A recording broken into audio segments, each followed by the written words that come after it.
નમસ્કાર મિત્રો, આપ સૌનું આપણી આ યુટ્યુબ ચેનલ પર ખૂબ ખૂબ સ્વાગત છે, જ્યાં આપણે જ્યોતિષ, કુંડળી અને ગ્રહોની ચાલનું ઊંડું વિશ્લેષણ કરીને તમારા જીવનની દરેક સમસ્યાનો સચોટ ઉકેલ લાવવાનો પ્રયાસ કરીએ છીએ. આજનો આ ખાસ વિડીયો સંપૂર્ણપણે કુંભ રાશિના જાતકોને સમર્પિત છે, કારણ કે અત્યારે તમારી રાશિમાં શનિ, રાહુ અને કેતુ જેવા મુખ્ય અને શક્તિશાળી ગ્રહોનો એક અતિ દુર્લભ સંયોગ બની રહ્યો છે. આ સંયોગ તમારા જીવનના દરેક પાસા, જેમાં કરિયર, પ્રેમ, પૈસા, પરિવાર, સ્વાસ્થ્ય અને તમારી માનસિક શાંતિ પર ખૂબ ઊંડી અસર પાડવાનો છે. અને આ જ મોટું કારણ છે કે છેલ્લા કેટલાક દિવસોથી તમને કોઈ પણ સ્પષ્ટ કારણ વિના અંદરથી એક વિચિત્ર બેચેની, ગભરામણ અને અશાંતિ અનુભવાઈ રહી છે. આ કોઈ સામાન્ય માનસિક તણાવ નથી, પણ તમારા જીવનમાં આવનારા એક મોટા બદલાવનો પહેલો અને સૌથી સ્પષ્ટ ઇશારો છે.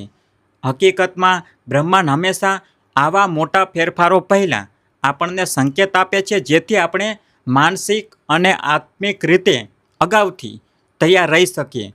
બરાબર એવી જ રીતે જેમ દરિયામાં મોટું વાવાઝોડું આવતા પહેલાં પવન રોકાઈ જાય છે, પાંદડા હલવાનું બંધ થઈ જાય છે અને વાતાવરણમાં એક વિચિત્ર શાંતિ છવાઈ જાય છે, તેવી જ રીતે તમારી અંદરની આ બેચેની અને શાંતિનું મિશ્રણ એ આવનારા વળાંકની ઊર્જા છે, જે તમારી જૂની પરિસ્થિતિઓને તોડીને એક નવી અને વધુ સારી વ્યવસ્થા ઊભી કરશે. કુંભ રાશિના સ્વામી શનિદેવ અત્યારે પોતાની જ રાશિમાં ગોચર કરી રહ્યા છે, જેથી તેમનો પ્રભાવ પૂરી તાકાત સાથે તમારી કુંડળીના દરેક ભાવ પર સક્રિય છે અને તેઓ તમને તમારા પાછલા કર્મોનો સાચો હિસાબ આપવા મજબૂર કરી રહ્યા છે. જો તમે સારા કર્મો કર્યા હશે તો ચોક્કસ તમને સારું ફળ મળશે, અને જો જાણતા અજાણતા કોઈ ભૂલો કરી હશે તો તે હવે સામે આવશે, જેથી તમે તેને સુધારી શકો. કારણ કે શનિદેવ ક્યારેય કોઈના પ્રત્યે ક્રૂર નથી હોતા. તે તો બસ આપણા જીવનના સૌથી કડક પરંતુ સૌથી સાચા અને પ્રામાણિક શિક્ષક છે. આ જ કર્મના સિદ્ધાંતને ભગવાન શ્રી કૃષ્ણએ અર્જુનને ગીતાના ઉપદેશોમાં ખૂબ જ સરળતાથી સમજાવ્યો હતો. મહાભારતના યુદ્ધ વખતે જ્યારે અર્જુને પોતાના જ ગુરુઓ ભીષ્મ પિતા અને ભાઈબંધુઓને સામે જોયા, ત્યારે હથિયાર નીચે મૂકી દીધા હતા અને કહ્યું હતું કે હું યુદ્ધ નહીં કરું, કારણ કે આમાં મારા પોતાના જ લોકો મરાશે અને જે રાજ્ય મળશે તે લોહીથી ખરડાયેલું હશે. ત્યારે ભગવાને તેને ઊંડું જ્ઞાન આપતા કહ્યું કે હે અર્જુન, તું એક ક્ષત્રિય છે અને તારું કર્તવ્ય યુદ્ધ કરવાનું છે. આ જ તારો ધર્મ છે અને તને માત્ર તારા કર્મ કરવાનો અધિકાર છે. તેના ફળ પર તારો કોઈ કાબુ નથી. તું માત્ર તારા કર્મો પર ધ્યાન આપ, પૂરી ઈમાનદારી અને નિષ્ઠાથી તારી ફરજ બજાવ અને પરિણામની ચિંતા છોડી દેજે. જે વ્યક્તિ પોતાના કામમાં મગ્ન રહે છે તેને સફળતા ચોક્કસ મળે છે, અને જો નિષ્ફળતા મળે તો પણ એક પાઠ બનીને તેને વધુ મજબૂત બનાવે છે. તેથી કોઈ પણ જાતના ડર કે મોહ વિના તારું કર્મ કર. આ જ સાચા જીવનનો મંત્ર છે. આ કથા આપણને શીખવે છે કે જીવનમાં સંકટ અને મુશ્કેલીઓ તો આવવાની જ છે, પણ આપણે પૂરી ધીરજ અને અતૂટ વિશ્વાસ સાથે આપણી ફરજ નિભાવતા રહેવું જોઈએ. અંતે તો આપણા કર્મો જ આપણું ભાગ્ય ઘડે છે. શનિદેવ પણ આપણને પોતાની આકરી કસોટીઓ દ્વારા એ જ શીખવે છે કે આપણે આપણા કામ પ્રત્યે વફાદાર રહીએ અને ફળની ચિંતા કર્યા વિના સાચા રસ્તે ચાલતા રહીએ. જેમ શ્રી કૃષ્ણએ અર્જુનને કહ્યું હતું, એટલે જ્યારે પણ મુશ્કેલી આવે ત્યારે કૃષ્ણનો પાઠ યાદ રાખજો અને ગભરાયા વિના તમારી ફરજ પૂરી કરજો. શનિદેવ અને કૃષ્ણ બંનેના એ જ સંદેશ છે કે જીવનમાં ઉતાર ચઢાવ આવે, પણ જે ઈમાનદાર રહે છે તેનો આખરે વિજય થાય છે. જ્યોતિષની નજરે જોઈએ તો અત્યારે તમારી કુંડળીમાં શનિ, રાહુ અને કેતુનો એક દુર્લભ ત્રિકોણ બની રહ્યો છે, જેને વિનાશકારી યોગ પણ કહેવાય છે. પણ આ યોગ ખરેખર તો જૂની, નબળી અને નકામી વ્યવસ્થાને તોડીને એક નવી અને મજબૂત ઇમારત ઊભી કરવા માટે હોય છે.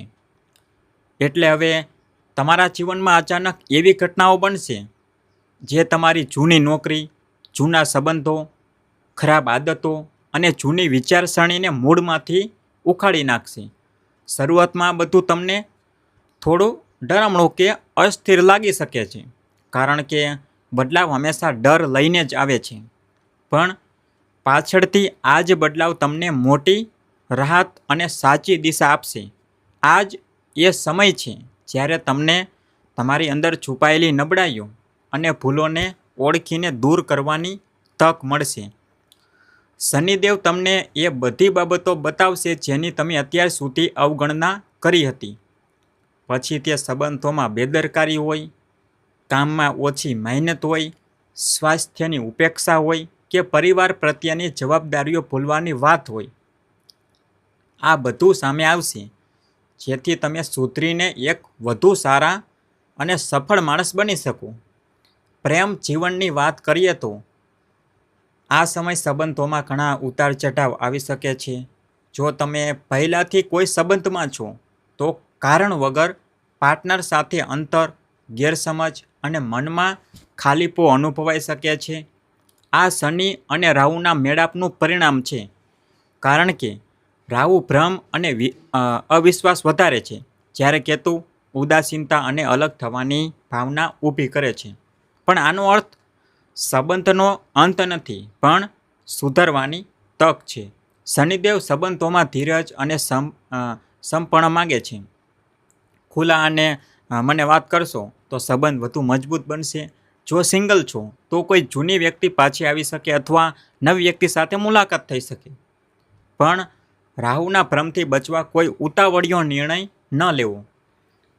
આર્થિક રીતે કુંભ રાશિના લોકોને અત્યારે પૈસાની તંગી, ધંધામાં મંદી કે કોઈ અચાનક નુકસાન વેઠવું પડી શકે છે. આવકના રસ્તા બંધ થતા લાગે, પણ તમારે ખર્ચ પર કાબૂ રાખીને શિસ્ત લાવવાની જરૂર છે. મોજ શોખ ટાળો અને બચત કરો. કરિયરને લગતો કોઈ મોટો નિર્ણય લેતા પહેલાં કોઈ અનુભવીની સલાહ જરૂર લેજો. ધીરજથી કામ કરશો તો સાડાસાતી પૂરી થતાં સુધીમાં તમારી આર્થિક સ્થિતિ ખૂબ જ મજબૂત બની જશે. પરિવારમાં પણ તણાવ રહી શકે છે, કારણ કે કેતુ ચોથા ભાવમાં હોવાથી નાની નાની વાતોમાં ઝઘડા અને ગેરસમજણો વધારી શકે છે. વડીલો તબિયતની ચિંતા સતાવી શકે છે. આ સમયે પરિવાર સાથે વધુ સમય વિતાવો, પ્રેમથી વર્તો અને ઝઘડા ટાળો.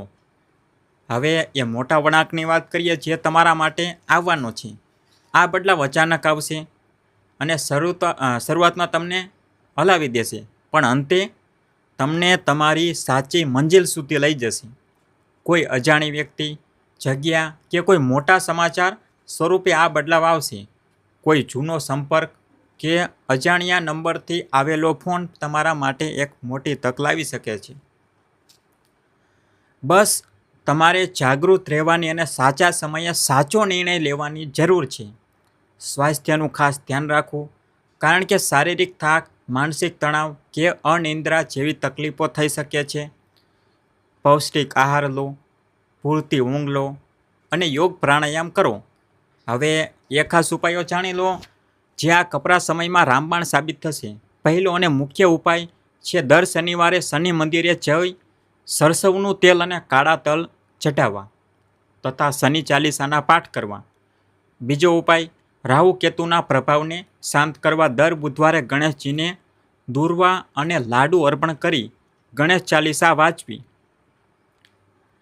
ત્રીજો ઉપાય દર શુક્રવારે માતા લક્ષ્મીની પૂજા કરી તેમને લાલ ફૂલ અને મીઠાઈ ધરાવી લક્ષ્મી ચાલીસાના પાઠ કરવા, જેથી પૈસાની તકલીફ દૂર થાય.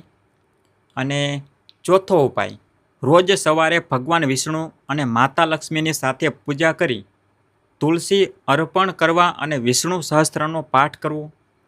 અને પાંચમો ઉપાય ગુરુવારે પીળા કપડાં પહેરી બૃહસ્પતિ દેવની પૂજા કરવી, જેથી કરિયરમાં પ્રગતિ થાય.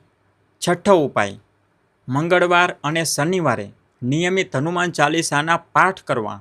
સાતમો ઉપાય ઘરમાં સકારાત્મક ઉર્જા માટે રોજ ધૂપ દીવા પ્રગટાવી ગાયત્રી મંત્ર કે મૃત્યુંજય મંત્રના જાપ કરવા અને તુલસીની પૂજા કરવી. અને 8મો ઉપાય, દર સોમવારે શિવલિંગ પર જળ અને બીલીપત્ર ચઢાવી શિવજીની આરાધના કરવી, કારણ કે શિવજી શનિના પણ સ્વામી છે. 9મો ઉપાય, ગરીબોને ભોજન કરાવવું, વસ્ત્રોનું દાન કરવું અને ખાસ કરીને કાળા તલ કે સરસવના તેલનું દાન કરવું. 10મો અને છેલ્લો ઉપાય, આધ્યાત્મિકતા તરફ વળી નિયમિત ધ્યાન અને પ્રાણાયામ કરવા, જેથી મન શાંત રહે અને સાચા નિર્ણયો લઈ શકાય. અંતમાં કુંભ રાશિના તમામ મિત્રોને મારી એટલી જ વિનંતી છે કે આ સમયને ડર કે નિરાશથી ન જુઓ, પણ પોતાને વધુ સારા બનવાની એક સોનેરી તક માનો. રાધા કૃષ્ણનું સ્મરણ કરતા રહો, પૂરી શ્રદ્ધાથી શનિદેવની આરાધના કરો અને પોતાના કામમાં ઈમાનદારી રાખો. બ્રહ્માંડની શક્તિઓ તમારી સાથે જ છે. મુશ્કેલીના વાદળો જલ્દી વિખેરાઈ જશે અને તમારો સિતારો ખૂબ જ જલ્દી ચમકશે.